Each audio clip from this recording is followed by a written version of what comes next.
Les personnels des EHPAD, les maisons de retraite médicalisées se mobilisent à nouveau. Pour en parler, le docteur Thierry Bautran est avec nous. Alors, vous êtes médecin psychiatre spécialisé en gérontopsychiatrie. Vous êtes directeur de l'EHPAD qui s'appelle donc le Domaine de la Source près de Marseille.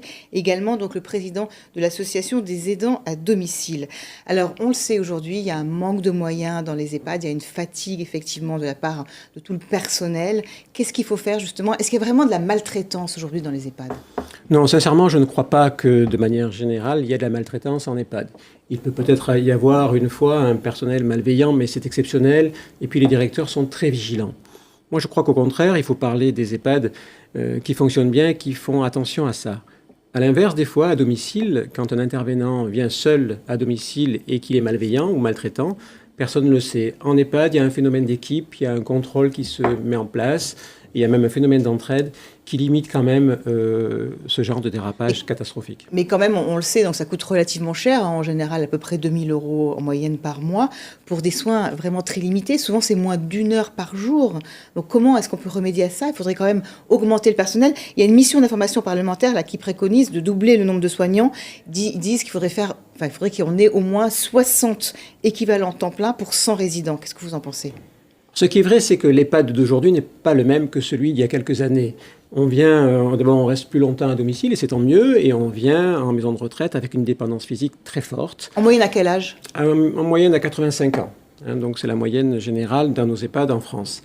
Mais cette dépendance physique est très forte, donc mobiliser un corps dépendant, c'est compliqué. Et puis, il y a aussi, on le sait moins, une détérioration cognitive importante. Dans nos EHPAD, il y a entre 70 et 80% de démence d'Alzheimer qui sont accompagnés de troubles du comportement très invalidants. Comme quoi, par exemple? Par exemple, l'opposition, l'agressivité, l'agitation, la violence verbale ou physique. Et donc, les soignants sont en première ligne quand ils subissent ça, quand ils font des soins le matin, quand ils les font manger, quand ils font une animation thérapeutique ou qu'ils les couchent.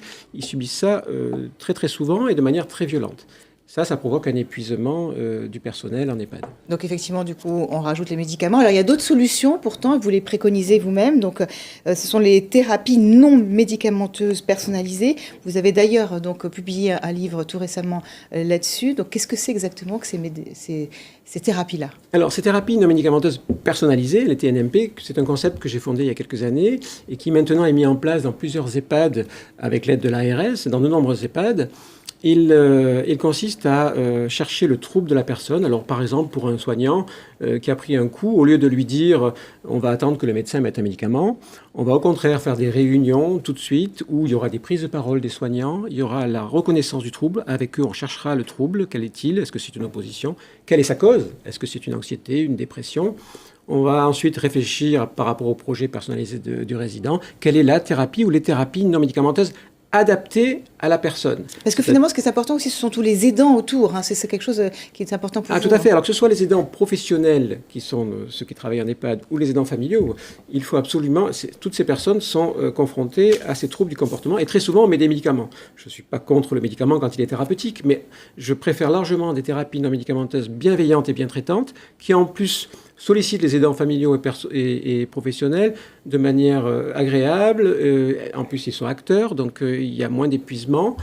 Et vous savez que, par exemple, qu'un aidant familial à domicile meurt à 15% avant l'aider, tellement il s'épuise, à cause essentiellement de ces troubles du comportement qui entourent la maladie d'Alzheimer. Merci beaucoup Thierry Bautran d'avoir été avec nous sur ce plateau. Tout de suite, l'info continue sur LCI. Merci.